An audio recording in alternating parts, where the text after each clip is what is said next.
My daughter called me in the middle of the night. Dad, I'm at the police station. My husband hit me, but now he says I attacked him, and they believe him. When I arrived at the station, the officer on duty fainted, stammering, "Sir, I didn't know it was your daughter." Before we continue, please subscribe to the channel and let us know where you were listening in the comments. The door opened before I could knock a second time, and there she stood, my Jacqueline, my only child, looking like someone had drained half the life from her body. 3 months. That's how long it had been since I'd last seen her face, and the change hit me like a fist to the sternum. "Dad?" Her smile didn't reach her eyes. Those eyes had dark semicircles beneath them, purple-gray shadows that makeup couldn't quite hide. I pulled her into my arms. She felt like bird bones wrapped in skin. When had she gotten so thin? "Jackie's been cleaning all day for your visit," Brent's voice boomed from behind her, too loud, too cheerful. His hand landed on her shoulder, possessive, territorial. Come in. How was the drive from Riverside?" "It's Jacqueline, honey," she murmured, stepping back from my embrace. "She's so formal sometimes." Brent laughed, steering us into the house. I keep telling her to relax. The house. The one I'd given her for her wedding 5 years ago. This beautiful 2-story modern home in La Jolla, with its ocean views and imported tile floors. It looked like a photograph in a design magazine, every surface gleaming, every pillow positioned at exact angles. Not a water glass or book or sign of actual human habitation anywhere. Sterile. That was the word that came to mind, like a hospital waiting room. "Let me show you around, Dad." Jacqueline moved through the rooms with nervous energy, her hands fluttering over already perfect surfaces. She straightened a couch cushion that didn't need straightening. "We repainted the dining room last month. Brent chose the color. Takes a lot of effort to keep her organized." Brent grinned at me, man to man, as if sharing a joke. "But we're getting there." I watched my daughter's shoulders hunch slightly. Getting there. As if she were a project. A problem to be solved. Dinner preparation revealed more fractures in the facade. Jacqueline moved around the kitchen with the efficiency of someone who'd choreographed every motion, but her hands trembled when she reached for the wine bottle. Brent took it from her. "Let me handle this. You know you always pour too much." He filled 3 glasses, his noticeably fuller than ours. "Besides, after that presentation disaster at work, you need something to take the edge off." "It wasn't a disaster," she said quietly, stirring something on the stove. "Only because I made some calls." He took a long drink. "My contacts saved your reputation." We sat down to dinner around 7. The food was excellent. Pan-seared salmon, roasted vegetables, wild rice pilaf. Jacqueline had always been a talented cook, but I could barely taste it. I was too busy watching how she cut her food into tiny pieces but hardly ate, watching how she refilled Brent's wine glass without being asked, watching how her eyes darted to his face before she answered any of my questions, as if seeking permission. By his 4th glass, Brent's charm had started to fray at the edges. His words came louder, his gestures broader. He leaned back in his chair and pointed his fork at me.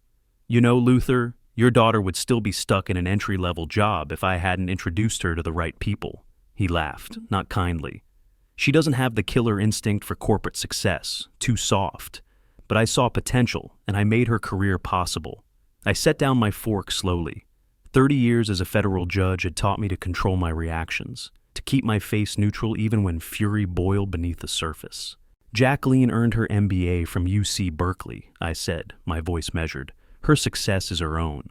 Degrees don't mean much without the right people vouching for you." He waved his hand dismissively. "Trust me on this one." Jacqueline had gone pale. Her hands shook as she stood and began clearing plates, even though I hadn't finished eating. "Anyone want coffee? I made a chocolate tart for dessert." Always trying to change the subject. Brent shook his head, reaching for the wine bottle again. "Can't handle honest conversation." I watched a tear slide down her cheek before she turned toward the kitchen. She brushed it away quickly, but I'd seen it. And in that moment, I saw everything. The pattern of humiliation, the systematic erosion of her confidence, the way she'd been trained to apologize for existing. "I think I'll turn in early," I announced, standing. "Long drive. I'm more tired than I realized." "Lightweight." Brent grinned at me, his words slightly slurred now. "Jacqueline, show your father to the guest room." She walked me upstairs in silence. At the door, she finally spoke, her voice barely above a whisper. "Dad, I'm sorry about tonight. Brent's just stressed about work. He doesn't mean... You don't need to apologize for him." I touched her arm gently. "I'm not... I just..." She hugged herself. "He's been good to me. This house, everything. I owe him. This house was my gift to you." I made sure she heard every word. "You owe him nothing."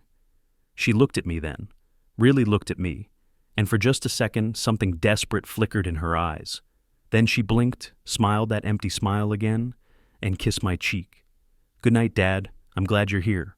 I lay in the guest room bed, staring at the ceiling, listening. Around 10 o'clock, I heard Brent's voice rise downstairs. Angry, accusatory. I heard Jacqueline's murmured responses, apologetic and pleading, then silence. My judicial mind cataloged evidence: controlling behavior, public humiliation, excessive alcohol consumption, my daughter's fear, her weight loss, her defensive explanations. I'd spent 30 years recognizing predators in my courtroom. I knew manipulation when I saw it, and tomorrow I would talk to my daughter alone. I made coffee at 6 in the morning. The house stayed quiet, Brent sleeping off his hangover, presumably.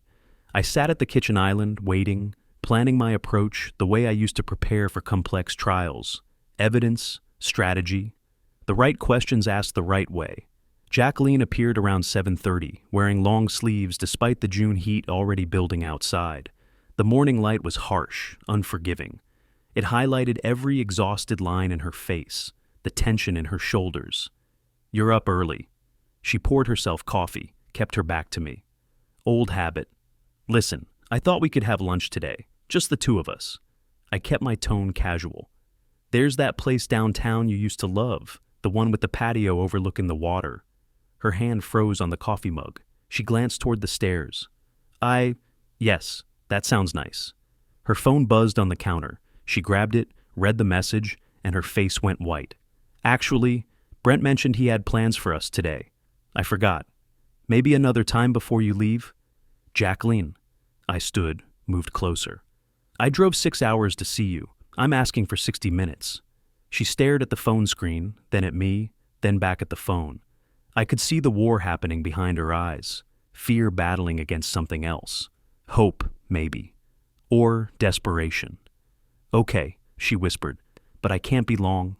An hour later, she called to cancel. Her voice sounded thin, stretched tight. "Dad, I'm sorry. Brent really wants to spend time together since you're visiting. It's important to him that we..." "I'm your father." I kept my voice firm, but not angry. 1 hour. That's all I'm asking." Silence stretched between us. Then, "The coffee shop on Prospect Street, noon." I checked out of the guest room, drove to a hotel, and called her back. "I'll be there." She arrived 23 minutes late. I'd been watching the door, and when she walked in, I noticed immediately that she'd changed clothes, probably more than once, judging by the wrinkles in her blouse and the way her jewelry didn't quite match her outfit. She'd been anxious, indecisive, afraid of making the wrong choice. She chose a seat with her back to the wall, positioned so she could see the entrance. Hypervigilance. I'd seen it in witnesses testifying against violent offenders. "Sorry I'm late. Traffic." She set her phone face up on the table between us, kept glancing at it. "No problem. What do you want to drink?" "Just coffee, black." I ordered for both of us. When the drinks arrived, I started with easy questions. Her work, her health, general topics that wouldn't spook her. She answered in short bursts, her fingers wrapped tight around the coffee cup. "How are things at home?" I asked finally. "Really?" "Fine." Too quick. "Everything's fine." "You seem tired." "I'm just busy with work." Her voice brightened artificially. "Brent's been amazing, really supportive. He's helped me so much with my career. You can talk to me about anything. You know that, right?" "There's nothing to talk about." Her voice rose slightly. Several people at nearby tables glanced over. She lowered it again, leaned forward. "My marriage is fine. Better than fine. Brent loves me. He takes care of me. I don't know what you think you saw last night, but I think I saw a man who drinks too much and belittles his wife in front of her father. He was stressed. You don't understand how demanding his job is." She was breathing faster now, defensive and desperate. "I'm lucky he puts up with my anxiety and my overthinking and all my..." She reached for her coffee. Her sleeve caught on her watch, slid up her forearm. The bruise was unmistakable, yellow-green at the edges, darker purple in the center, at least a week old. And the pattern was clear, 4 finger marks and a thumbprint. Someone had grabbed her wrist hard enough to leave that kind of mark. Someone with large hands. I didn't react. 30 years on the bench had taught me control. I simply noted the evidence. Location, color, pattern, restraint injury, not accidental. Jacqueline saw me looking. She yanked her sleeve down with such force that coffee sloshed out of her cup. I have to go. Jacqueline, I'm clumsy. I bumped it on something. I don't remember. She stood, grabbed her purse, wouldn't meet my eyes. I need to go shopping for dinner. What happened to your wrist? I kept my voice quiet, steady. Nothing happened. She was backing toward the door now. Please don't, I have to go. I'll call you later. Jacqueline? I stood too, but didn't approach. Didn't want to crowd her, make her more afraid. I'm staying in San Diego. I'm not leaving you. She stopped at the door, turned back. For 5 seconds, I counted them, the mask dropped completely. I saw terror and shame and something that might have been relief all mixed together in her expression. Then she blinked, and it was gone. I have to go, she whispered and fled. I stood in that coffee shop for a long time after her car disappeared from the parking lot. Then I picked up my phone and searched for hotels near La Jolla. Found one 10 minutes from her house, close enough to respond if she needed me, far enough away that Brent wouldn't know I was watching.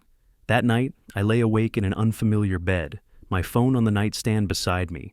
The digital clock read midnight, then 1, then 2. I didn't sleep. I waited, knowing somehow that the call would come. The phone's vibration pulled me from the edge of sleep. Not really sleep, just that shallow drift where you're aware of every sound, every shift in the darkness. I'd been lying there fully clothed, my hand near the nightstand, waiting for something I couldn't name but knew was coming. The screen glowed. Jacqueline Mobile, 3:17 in the morning. Jacqueline. I sat up, already reaching for my shoes. Dad, Daddy, I need you. Her voice broke around the words. She hadn't called me that since she was 12 years old. I'm at the police station on Broadway. Brent hit me tonight. My hand steadied on the phone even as my heart kicked into overdrive. Tell me what happened. Are you hurt? I told him I wanted to stay with you for a few days. Just some space to think. He'd been drinking since dinner, and when I mentioned leaving, even temporarily, he lost it. She was crying now, trying to talk through it. He grabbed my face, shoved me into the wall, split my lip. But Dad, he's telling them I attacked him first, that I scratched his face when he was just defending himself. And Detective Henry keeps asking me why I provoked him, what I did to make him so angry. I could hear male voices in the background, official tones edged with skepticism. I don't have a lawyer. I don't know what to do. Her voice dropped to a whisper. They're talking about charges against me. Against me. Something crystallized in my chest. Not panic, but cold purpose. The same clarity I used to feel in my courtroom when a witness started lying, and I knew, with absolute certainty, that I would dismantle their story piece by methodical piece. Jacqueline, listen to me carefully. I switched on the bedside lamp, already moving. Do not sign anything. Do not answer any more questions. Tell them you're invoking your right to remain silent until your attorney arrives. Okay? A whimper. Okay?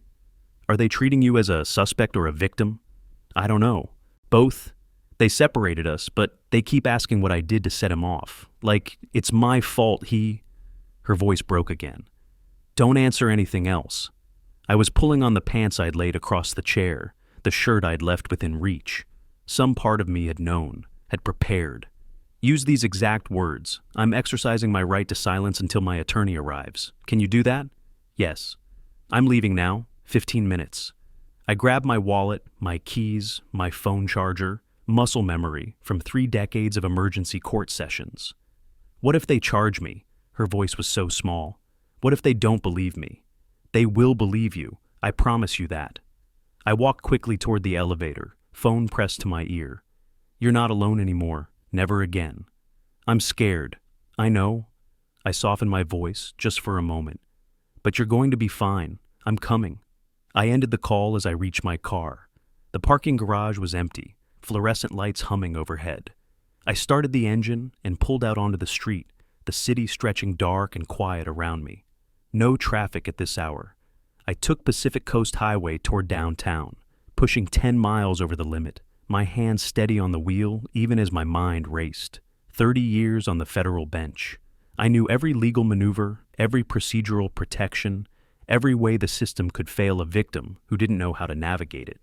I'd sentenced men like Brent Boyd before, the ones who wore suits and smiled in court, who had explanations that sounded reasonable until you looked closer and saw the pattern beneath. The city lights blurred past. Hotels, restaurants, closed storefronts. San Diego at 3 a.m. belonged to shift workers and insomniacs, and people running from something or toward something. I was running toward my daughter. The police station rose ahead, a concrete block of institutional authority, lit up like a ship in the darkness. I pulled into the parking lot, found a space near the entrance, turned off the engine, sat for just a moment. Through the glass doors, I could see the reception area. A desk officer hunched over a computer, the fluorescent lighting that made everything look harsh and official, the machinery of justice that had somehow already failed Jacqueline before I'd even arrived. I checked my reflection in the rearview mirror. The man looking back wasn't a worried father. He was Judge Luther Crawford, federal bench, 30 years of authority in every line of his face. I got out of the car and walked toward those doors. They had no idea what was coming. The automatic doors slid open with a pneumatic hiss. Cold air hit me first, then the smell, industrial cleaner and stale coffee, and the particular staleness of a building that never sleeps. The reception area stretched before me, all beige walls and scuffed linoleum. A single officer behind the desk, staring at his computer screen, with the glazed expression of someone 6 hours into a night shift. I walked toward him, my footsteps echoing in the quiet, measured, deliberate. He barely glanced up. "Yeah, how can I help you?" His name tag read Curtis, young, maybe 30. Probably been on the force 5 years, still working night shifts, still paying dues. "Luther Crawford." I stopped at the counter, met his distracted gaze. "I'm here regarding the detention of Jacqueline Boyd." "Okay." He started typing, fingers moving across the keyboard with the muscle memory of someone who'd processed 1,000 names. "And your relationship to the detain." His fingers froze. The transformation happened in stages. First his hands went still above the keyboard, then his eyes widened slightly. Then his head snapped up, really looking at me for the first time, and color drained from his face like water from a broken dam. "Crawford?" His voice came out uncertain. "Luther? Judge Crawford?" I simply nodded, maintained eye contact, waited. "Federal Judge Crawford?" He stood abruptly, his chair rolling backward and hitting the wall behind him. "Sir, I apologize. I didn't realize. Your daughter, you said Boyd? Jacqueline Boyd is your—" He trailed off, reaching for the phone with hands that had started shaking. I stood perfectly still. Didn't need to say anything else. 30 years of authority did the work for me. Every case I'd presided over, every officer who'd testified in my courtroom, every decision that had sent criminals to federal prison. The reputation preceded me, surrounded me, changed the atmosphere of this building simply by my presence in it. Curtis pressed numbers with trembling fingers, his professional composure completely shattered. "Detective Henry, you need to come to reception immediately." His voice climbed in pitch. "We have— Judge Crawford is here. Yes, that one, about the Boyd case." I heard the response through the phone, sharp, urgent questions. Curtis kept glancing at me as he answered, as if I might disappear if he looked away. "Yes, sir. Right away, sir." He hung up and tried to smile. It came out more like a grimace. "Detective Henry will be right out. Can I get you anything? Coffee?" "No." One word. That's all it took. Curtis nodded quickly, sat back down, then stood up again, uncertain what to do with himself. Other officers in the room had started paying attention now. I could feel their eyes, hear the whispered conversation starting. "Sir, I want you to know we take all domestic violence cases seriously." Curtis was babbling now, trying to recover some professional ground. "We follow protocol, conduct thorough investigations." "Then why is my daughter being treated as a suspect when she called you for help?" The question hung in the air between us. Curtis opened his mouth, closed it, looked desperately toward the corridor where Detective Henry would presumably appear. Right on cue, footsteps. A man in his early 40s, salt and pepper hair, tired suit, the careful expression of someone who'd just been woken with very bad news. He approached with his hand extended, his professional mask firmly in place despite whatever panic might be churning underneath. "Judge Crawford," he shook my hand firmly. "I'm Detective Craig Henry. I had the honor of testifying in your court 3 years ago, the Mendoza trafficking case." I studied his face. Remembered him, actually. Solid testimony. Good preparation. "I remember. You were thorough." He relaxed slightly. "Tell me, Detective, were you thorough tonight?" The relaxation vanished. He understood the weight in that question, the implication behind the words. "Sir, if you'll come with me, we can discuss the situation." He gestured toward the corridor. "My daughter was the one who called police for help." I didn't move yet. Let him wait. Yet somehow, she's being treated as a suspect. I'd very much like to understand how that happened. There were conflicting statements. Henry chose his words carefully. "Her husband has visible injuries as well. Defensive scratches on his face and neck. When we have mutual combat situations, my daughter weighs 120 pounds. She has a split lip and bruising on her face." I kept my voice level, judicial. "And you're suggesting mutual combat?" Henry's jaw tightened. "Sir, with respect, I interviewed both parties. Mr. Boyd was cooperative, calm, willing to answer questions. Your daughter was emotional, inconsistent in her timeline. In my experience, in your experience, abusers are often charming and cooperative while their victims are traumatized and struggling to articulate what happened to them." I stepped closer, not threatening. I didn't need to threaten. "Detective, you testified before me. You know how I feel about sloppy police work."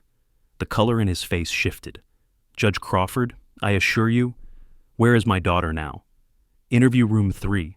"But, sir, she's invoked her right to silence, so we're not questioning her further at this time." "Good. She was following my instructions?" I gestured toward the corridor. "Shall we?" We walked together past the reception desk, past Curtis, who was still stammering apologies to no one in particular, past officers who straightened at their desks when they saw me. I could feel the station's atmosphere changing, the ripple effect of recognition, of sudden institutional anxiety. Detective Henry's professional courtesy now had a sharp edge of nervousness. His stride was slightly too fast, his shoulders slightly too tense. He understood what I understood. This wasn't about a domestic dispute anymore. This was about institutional credibility, about whether his department had failed to protect a victim because her abuser was a better liar, about whether he'd let himself be manipulated because the victim was too traumatized to perform composure correctly. And I was about to make sure everyone knew the answer. Detective Henry led me deeper into the station, past rows of empty desks and flickering computer screens. The corridor stretched ahead, institutional beige broken only by numbered doors. He was talking, explaining procedures, justifying decisions. But I wasn't listening to the words. I was reading the subtext, the nervous edge in his voice. "She's in interview 3, he said, reaching for the door handle. "Like I mentioned, she invoked her right to silence about 20 minutes ago, so we haven't—" He opened the door. Jacqueline sat in a metal chair under fluorescent lights that made her injuries look worse, more vivid. Scratches ran down the left side of her face. Her bottom lip was split and swollen. A bruise was forming on her cheekbone, purple spreading beneath the skin like spilled ink. She held a paper cup of water in both hands. Hadn't drunk from it, just held it. When she saw me, her face crumpled. "Dad." I moved to her side, keeping my movements controlled. Not rushing, she needed strength, not panic. I crouched beside her chair, tilting her face gently toward the light. She flinched, not from me, but from habit. I examined the injuries with clinical detachment, the same way I'd reviewed photographic evidence in assault cases. Fresh. Within the last few hours, defensive scratches mixed with offensive strikes. I took her hand. It was ice cold. Then I stood and turned to Detective Henry, who hovered in the doorway like he wanted to be anywhere else. "Detective," my voice came out level, judicial. "Was my daughter offered medical attention? We were going to arrange that after the interviews were complete, so no medical attention was provided." I let the statement hang. "Were photographs taken of these injuries for evidence?" Henry shifted his weight. "We were planning to do that once we determined—" "That's a no." I moved closer, not threatening, didn't need to threaten. Was Mr. Boyd administered a breathalyzer or blood alcohol test? He didn't appear intoxicated. That's not what I asked, Detective. Was he tested? A pause. No, sir. Were there any witnesses to the altercation? The neighbors didn't report hearing anything. Did you canvass the neighbors, or are you assuming they would have called if they'd heard something? His jaw tightened. We haven't completed that canvass yet. I let the silence stretch. Behind me, I could hear Jacqueline's shaky breathing. In my peripheral vision, I saw Officer Curtis watching from the hallway, his face pale. Walk me through your assessment, I said finally. My daughter calls 911, reports domestic violence, has visible injuries requiring medical attention. What was your investigative priority? Judge Crawford, with respect, Henry tried to salvage something. When we arrived, both parties had injuries. Mr. Boyd had scratches on his face and neck. Your daughter was emotional, inconsistent in her timeline. He was calm, cooperative, willing to provide a detailed statement. In situations with conflicting accounts, Detective Henry, I kept my voice soft, deadly soft. I've presided over domestic violence cases for 30 years. Do you know what the pattern looks like? The abuser is always calm, always cooperative, always has a story that sounds reasonable. The victim is always emotional, always struggling to articulate trauma while it's still happening to them. He opened his mouth, closed it. My daughter weighs 120 pounds, I continued. She has a split lip, facial bruising, and defensive wounds. Your suspect has minor scratches that could easily be self-inflicted or the result of her attempting to protect herself. And your response was to treat them as equivalent? We have to follow protocol in mutual combat situations. This isn't mutual combat. This is a failure of assessment. I glanced at Jacqueline, then back to Henry. Let me be very clear. My daughter called for help. Your department's response was to treat her as a potential suspect rather than a victim. That failure in protocol concerns me deeply. Judge Crawford, I understand your frustration. I'm not frustrated, Detective. I let the words cut. I'm evaluating. I need you to understand something. I've reviewed thousands of cases. I know what proper procedure looks like. I also know Chief Williams personally, and District Attorney Morrison. We've worked together for 15 years. The threat landed. Henry's face shifted.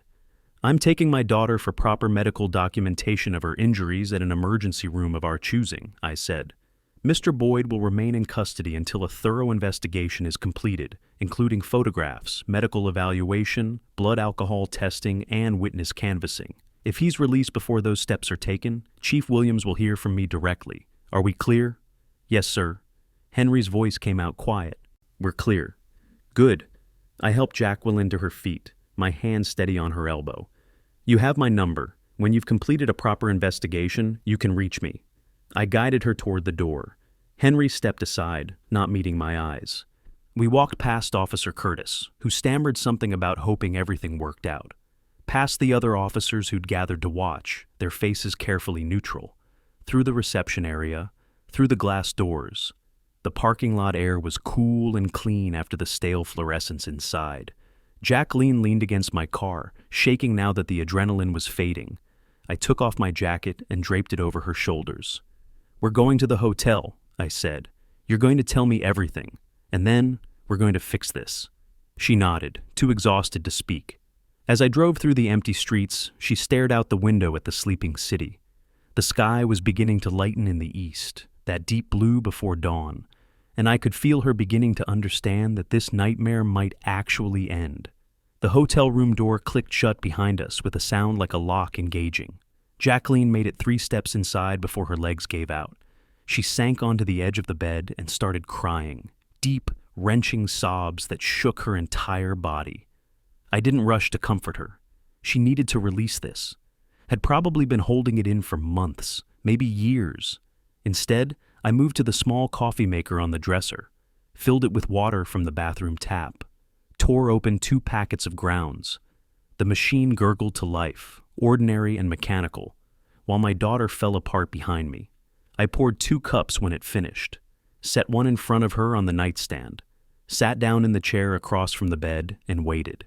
The crying eventually subsided into shaky breaths. She wiped her face with her sleeve, took a sip of coffee, winced when it touched her split lip. "I need you to tell me everything," I said quietly. "Not the summary version, not the version that protects him. Everything." She stared into the coffee cup. "Where do I start?" "The beginning. When did things change?" "It was gradual." Her voice came out rough. 6 months after the wedding, maybe? He started commenting on my clothes, said certain outfits made me look heavy or cheap, or like I was trying too hard. I thought he was helping me improve. I sipped my coffee, waited. Then it was my friends. He'd be polite to them, but afterward he'd point out things they'd said or done that were disrespectful to him, to us. He made them feel uncomfortable enough that they stopped coming around. Said I was lucky to have a husband who cared enough to protect me from toxic people. The sky outside the window was brightening, not quite dawn yet, but close. "He took over our finances," she continued. "Joint account," he said, "easier to manage." But then I had to ask permission for everything. Coffee with a coworker, check with Brent first. New work clothes, submit receipts. He made me feel like I was bad with money, irresponsible, like I needed supervision. My hands tightened on the coffee cup. The first time he got physical. She paused, gathering courage. "We were arguing about my mother's birthday. I wanted to fly to Atlanta to see her. He said we couldn't afford it. I said I'd use my own money, which I still thought I had access to. He grabbed my arm, hard enough to bruise. I wore long sleeves for a week. How many times has he hurt you physically?" The question hung in the air between us. Tonight was the 4th time. She wouldn't look at me. But it's been getting worse. The first 3 times, he cried afterward. Said he'd never forgive himself. Bought me flowers, jewelry. Promised it would never happen again. And I believed him. Because the things he says, he's convinced me I'm worthless without him. That no one else would put up with my anxiety, my overthinking, my constant mistakes. Dawn light filtered through the curtains now, soft and gray. "He tells people he worked overtime for years to afford the house," she said. "That he gave me this life, but you gave us that house as a wedding gift, Dad." I tried to remind him once, and he said the gift was symbolic, that his hard work made us worthy of receiving it. I started to believe him. Something cold and sharp settled in my chest. "That house is yours," I said. "The deed is in your name alone. I made sure of that before the wedding." She looked at me then, really looked at me. "What?" "Premarital gift, specifically designated to you. He has no legal claim to it whatsoever." Her face crumpled again. "He's been lying about that for years. About everything, I suspect." I set down my coffee cup. "What happened tonight? Walk me through it." I told him I wanted to stay with you for a few days. Just some space to think. He'd been drinking since dinner, whiskey, not wine. When I said I was leaving, he lost it. Said I was abandoning him, throwing away our marriage, being selfish and ungrateful. I tried to go upstairs to pack a bag, and he grabbed my face, shoved me into the wall. That's when my lip split. "And the scratches on his face?" I tried to push him away. He grabbed my wrists and I panicked.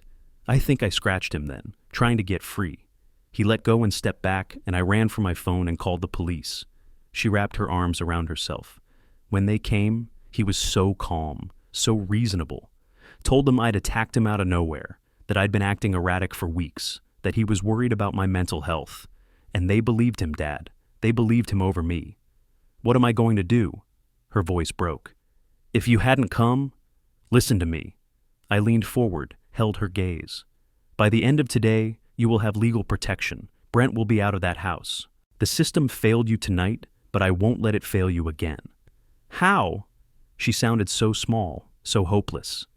"I've been a federal judge for 30 years. I know every prosecutor, every family court judge, every police captain in this county, and they know me." I let that sink in. I know which family court judge takes emergency protective orders seriously. I know which prosecutor in the DA's office specializes in domestic violence and has a personal investment in getting convictions. I know real estate law regarding premarital gifts and how to expedite property hearings. You can do all that? I can, and I will. I stood, moved to the window. The sun was touching the horizon now, turning the sky pink and gold. "The court's open in 4 hours. That gives me time to make calls, arrange things. You need to sleep." "I can't sleep." "Try anyway." I pulled the blanket from the bed, draped it over her shoulders. I'll be right here. She curled up in the chair, still wearing my jacket, wrapped in the blanket. Within minutes, exhaustion pulled her under. I watched the sunrise while she slept, watched the city wake up, cars appearing on the streets, lights coming on in buildings, the ordinary morning routine of people whose lives weren't falling apart. I thought about timing, leverage, the difference between legal and just. Brent Boyd thought he'd won last night. He'd manipulated the police, played the victim perfectly, sent his wife home traumatized and doubting herself. He had no idea he'd already lost. Morning light filled the hotel room. Traffic sounds rose from the street below, the city waking up, beginning its ordinary Thursday. I'd been awake for hours, watching the sky change colors, making lists. Jacqueline stirred in the chair, confused for a moment. Then she remembered where she was, why she was here. Her hand went to her split lip. "Coffee's ready." I handed her a fresh cup. "We start now." She took it with both hands, still wrapped in the blanket. "Start what?" "Building your case." I showed her my notepad. Names, numbers, times, action items. 30 years of legal practice condensed into a morning's battle plan. First call goes out at 8. By this afternoon, you'll have legal protection. By tomorrow, Brent will be out of your house. How can you watch? At 8 o'clock exactly, I dialed a number I'd known for 15 years. Judge Morrison's chambers. Her clerk's voice, crisp and professional.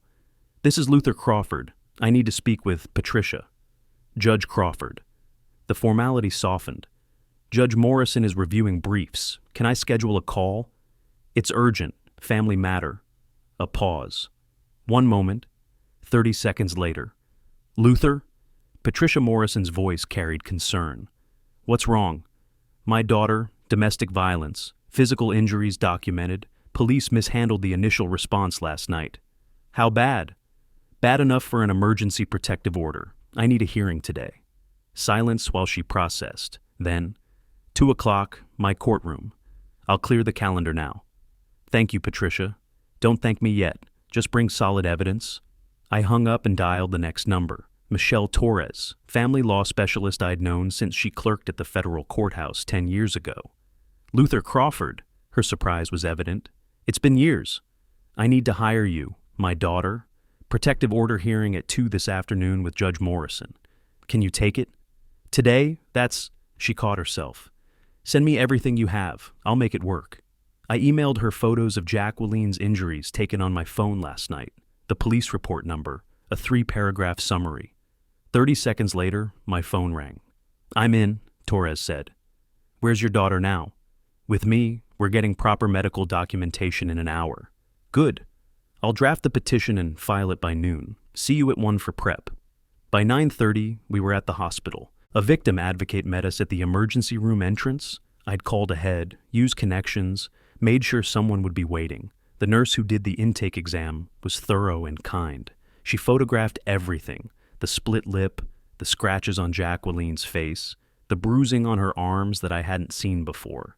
Then she examined Jacqueline's torso and found more bruising on her ribs. "When did this happen?" the nurse asked. Jacqueline's voice came out small. 3 weeks ago, maybe? I don't remember. I thought it was gone." The nurse took more photos, time-stamped, signed, documented. At one point, Jacqueline started crying.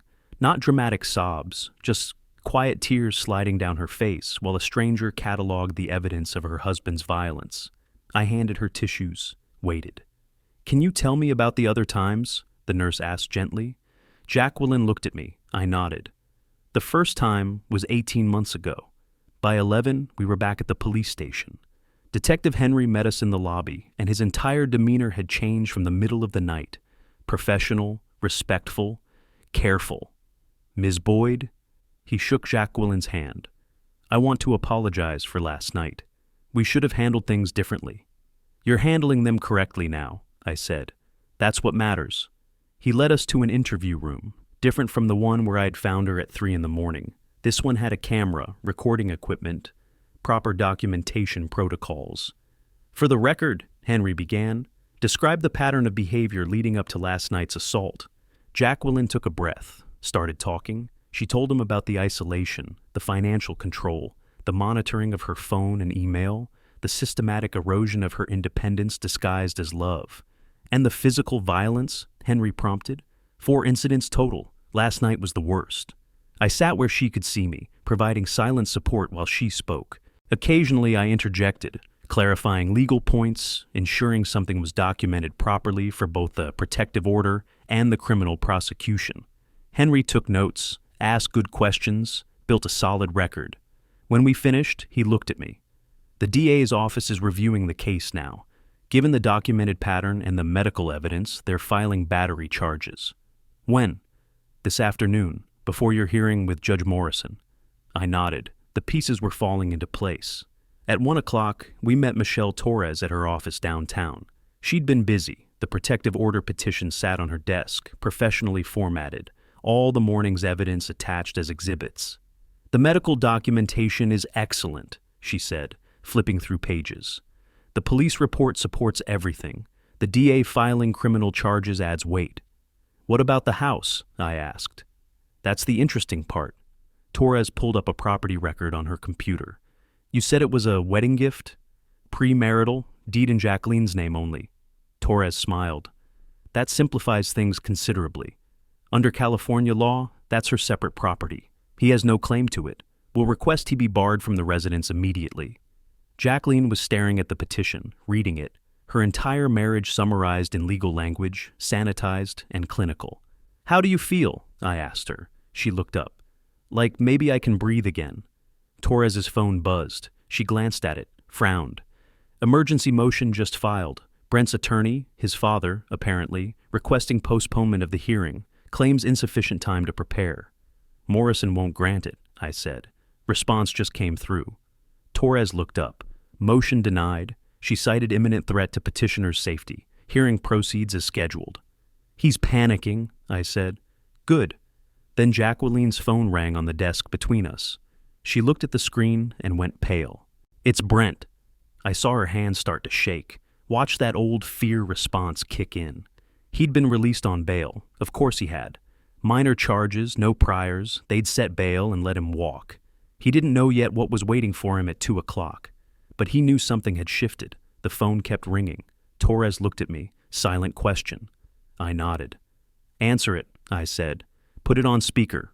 Let's hear what he has to say. Jacqueline's finger hovered over the answer button. Her hand trembled. I reached across the desk, covered her hand with mine. Steady, grounding. You're not alone, I said quietly. Answer it. She tapped the speaker icon. Brent's voice filled the office, broken and desperate. Jackie, baby, please. He was crying, or performing crying. The sound was perfect, convincing. I'm so sorry. I was drunk and stupid and I hate myself. Please just talk to me. Please. Jacqueline opened her mouth, closed it. I love you so much. His voice cracked beautifully. I can't believe what I did. I'm nothing without you. I'll do anything. Quit drinking, go to therapy. Whatever you want. Just please, baby, don't leave me. I watched my daughter's face, saw the conditioning kick in, the automatic response to his distress. 2 years of training don't disappear overnight. Torres sat perfectly still, listening, recording on her phone. Jackie? Brent's voice rose with manufactured panic. Are you there? Please say something. I can't. If you leave me, I don't know what I'll do. I can't live without you. I mean it. I'll end it all. Jacqueline's grip on the desk edge tightened, knuckles white. Her face was softening. I reached across and took the phone from her hand. Mr. Boyd. My voice cut through his performance like a blade. This is Luther Crawford. Silence. Then his breathing changed. You will have no further contact with my daughter, I continued. All communication goes through her attorney from now on. The transformation was instantaneous. The sobbing cut off mid-syllable, replaced by something cold and hard. You have no right! His voice rose, anger flooding in where desperation had been. That's my wife! You can't just... I can. I did. We're done here. That house is mine! He was shouting now. The mask completely dropped. I've been paying the mortgage for 5 years. My father is an attorney, and we will bury you both in court. Jacqueline, if you listen to him, you'll regret... I ended the call, set the phone down gently on Torres's desk. I assume you recorded that? Torres held up her phone. One-party consent state. That recording just became evidence of harassment and threats. I turned to Jacqueline. She was staring at her phone like she'd never seen it before. That's what manipulation sounds like from the outside, I said. When you're in it, it feels like love. Now you know the difference. He switched so fast. Her voice was barely a whisper. The crying just stopped. Because it wasn't real. None of it was real. Torres leaned forward. The suicide threats, the promises to change, those are textbook control tactics. If he were genuinely suicidal, he wouldn't have switched to rage when he didn't get the response he wanted. He's done this before, Jacqueline said slowly. Every time we fight, and I always believed him. Not anymore. I stood, checked my watch. 1:15. We should go over what happens in court. Torres pulled out her notes, started explaining the hearing process, how Judge Morrison would hear testimony, what questions might be asked, how to respond to cross-examination. 15 minutes in, her phone buzzed. She glanced at it, made a small sound of satisfaction. Criminal charges just filed, battery with enhancement for pattern of abuse. That was fast, Jacqueline said. Your father has friends in the DA's office, Torres said with a slight smile. They know which cases deserve priority. My phone buzzed next. Text from Judge Morrison's clerk. Motion denied. Hearing proceeds 2 p.m. Judge reviewed evidence. She's not happy. I showed it to Torres. Morrison doesn't like abusers, she said, especially ones who try to manipulate her court schedule. We spent the next 20 minutes reviewing strategy. Torres was thorough, professional, and smart. She knew family law cold, had handled hundreds of protective order cases. But this one mattered more because I was watching, because Jacqueline was my daughter, because failure wasn't an option. At 1:45, Torres gathered her files. We should head over. Courthouse is just a few blocks. Jacqueline stood, smoothed her shirt. She'd changed at the hotel into something professional, trying to look put together for the judge despite the visible injuries. Wait. I moved to the window, looked down at the street below. Brent's car was pulling into a parking space across from the courthouse. A metallic gray sedan I recognized from my visit to the house. He got out, adjusted his tie, took a deep breath. Preparing his courtroom face, I watched him check his reflection in the car window, smooth his hair, the same meticulous grooming he'd displayed at dinner 3 nights ago. He thought he could charm Judge Morrison the way he'd charmed Detective Henry in the middle of the night. He thought his tears and his lawyer father would be enough. He had no idea what he was walking into. Luther? Torres's voice behind me. I turned from the window. It's time, she said. I looked at Jacqueline. She was pale but steady, scared but determined. Yes, I said. It is. We gathered our documents, our evidence, our carefully constructed case, the medical photos, the police report, the recorded phone call, the criminal complaint, the property records proving the house was Jacqueline's alone. Torres led us out of her office, into the elevator, through the lobby. The courthouse was 4 blocks away, an easy walk in the June heat. As we crossed the street, I saw Brent ahead of us, walking up the courthouse steps. He turned, saw us, and froze. Our eyes met across the distance.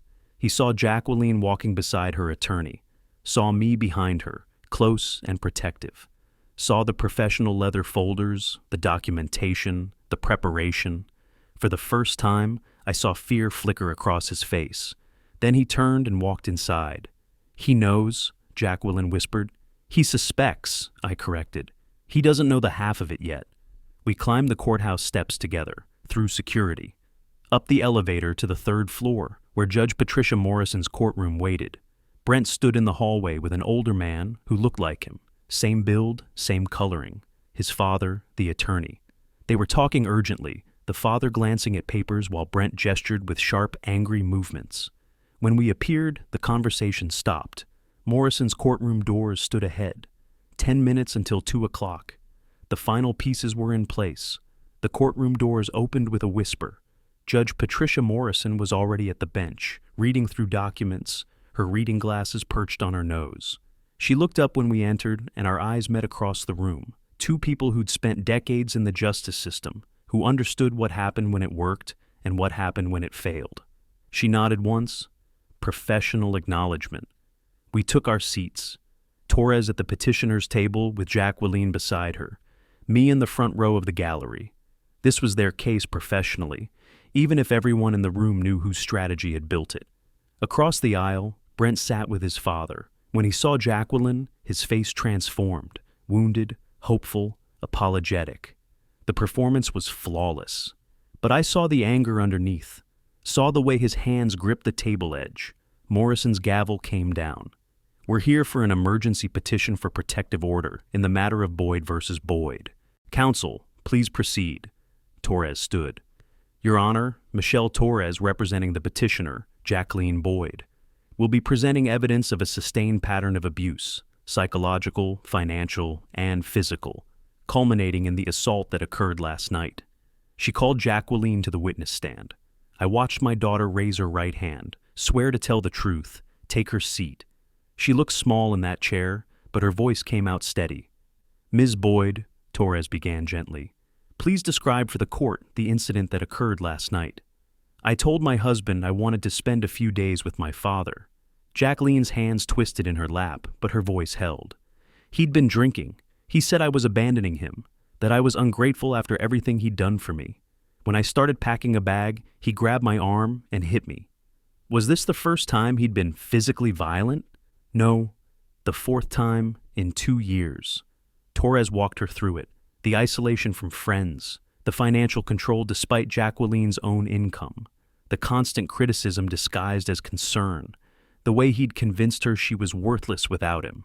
Then Torres turned on the courtroom monitor. The medical photographs appeared. Jacqueline's split lip, the bruises on her ribs, the fingerprint marks on her arms, 4 fingers and a thumb, clear as evidence could be. I heard someone in the gallery inhale sharply, saw Brent's father close his eyes briefly.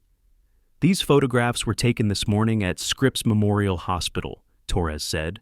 I'm submitting the complete medical report as Exhibit B. She presented the police report next, Detective Henry's formal statement, taken that morning, documenting not just last night, but the entire pattern. Then she played the recording.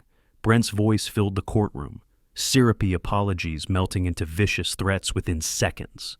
The transformation was so stark, so undeniable, that Morrison leaned forward, her expression hardening. When it ended, she looked at Brent. Mr. Boyd, is that your voice on the recording? His attorney stood. Your Honor, my client was emotional and distraught. Counselor? Morrison's voice could cut steel. I've been on the bench for 20 years. I know the difference between distress and intimidation. That recording demonstrates a clear pattern of manipulation and threats. She made a note. Brent's attorney sat down. He tried again during cross-examination. Ms. Boyd, isn't it true that you've had arguments with your husband before? That sometimes you've said things that might be considered provocative? Counselor. Morrison didn't wait for Torres to object. This court does not entertain arguments that blame victims for their abuse.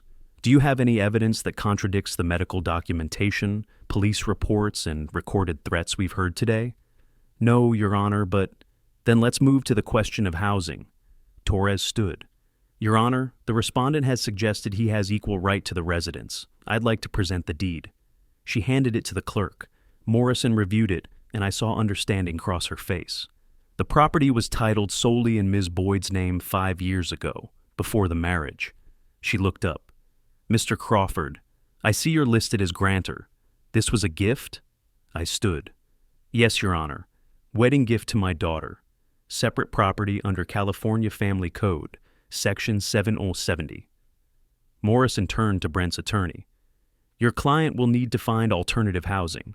Any objection based in law rather than convenience? No, Your Honor. Morrison pulled her microphone closer. I'm issuing a temporary protective order effective immediately. Mr. Boyd, you are ordered to vacate the residence at...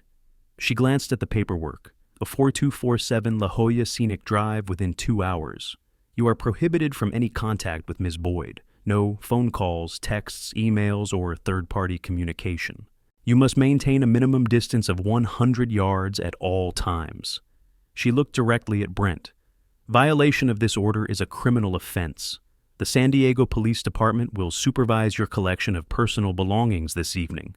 A hearing on permanent orders and property rights is scheduled for next Thursday.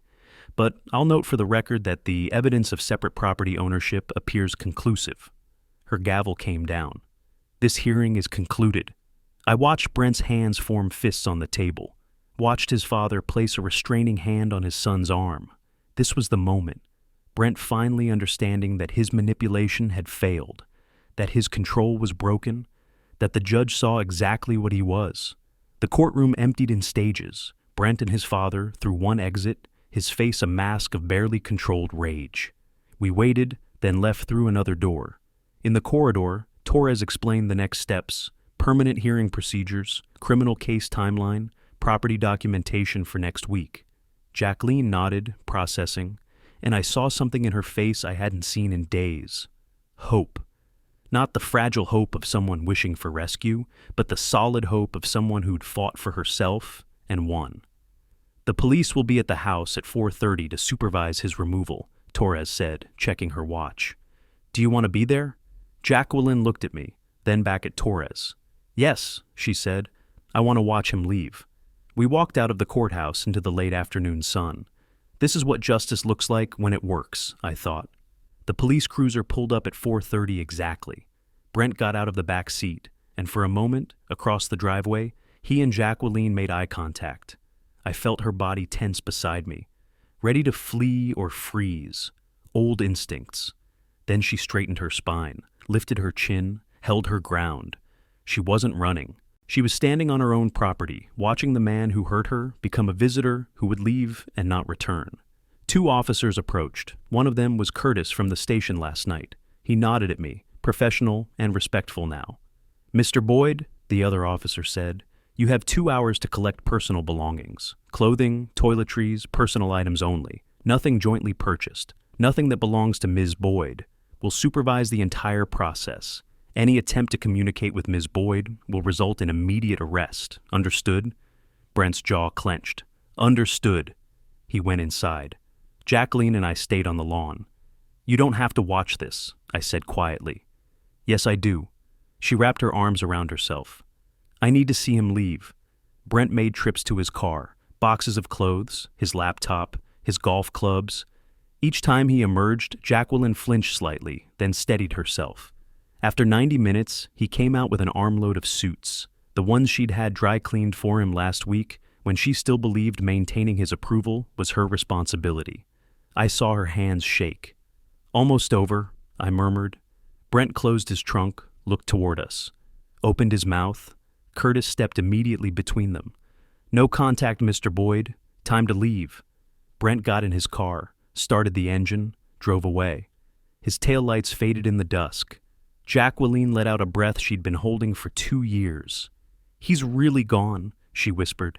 He's really gone. I went to my car and pulled out the deadbolt and door handle sets I'd bought that afternoon.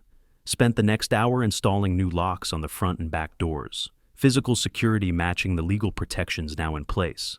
Jacqueline helped, held the flashlight, passed me tools.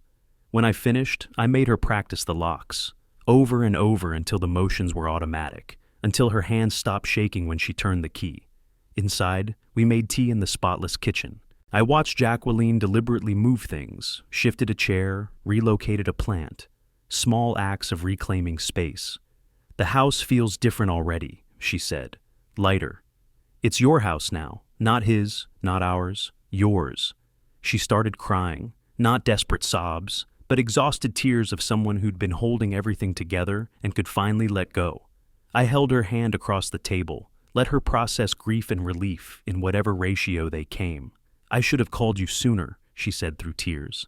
I should have left a year ago. I'm sorry Stop. I squeezed her hand. You have nothing to apologize for. He spent 2 years convincing you that you were the problem. That's what abusers do. They make you believe the abuse is your fault. I thought I could handle it alone. I thought if I just tried harder. You handled it perfectly. I looked at her directly. You survived until you could get help. That's not weakness. That's strength. The property hearing the following week was brief. Brent's attorney didn't contest the evidence. The house remained Jacqueline's sole property. The criminal case resolved 2 weeks later. Brent accepted a plea. Guilty to battery, 2 years probation, mandatory completion of an abuser intervention program. He moved to Arizona shortly after.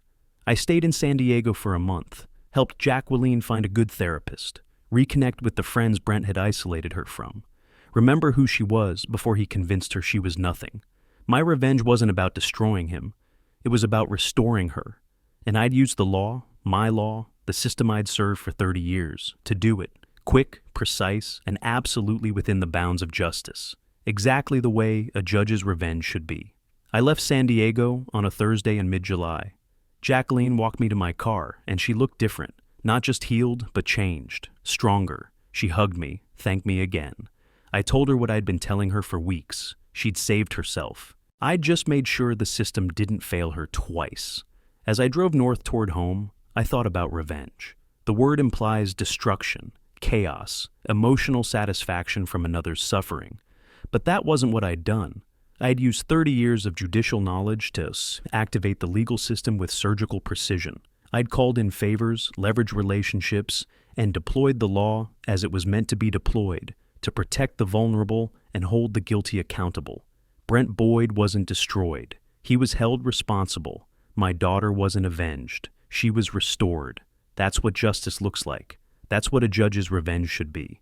If you like this story, please like this video, subscribe to the channel, and share your impressions of this story in the comments. To listen to the next story, click on the box on the left. Thank you for watching.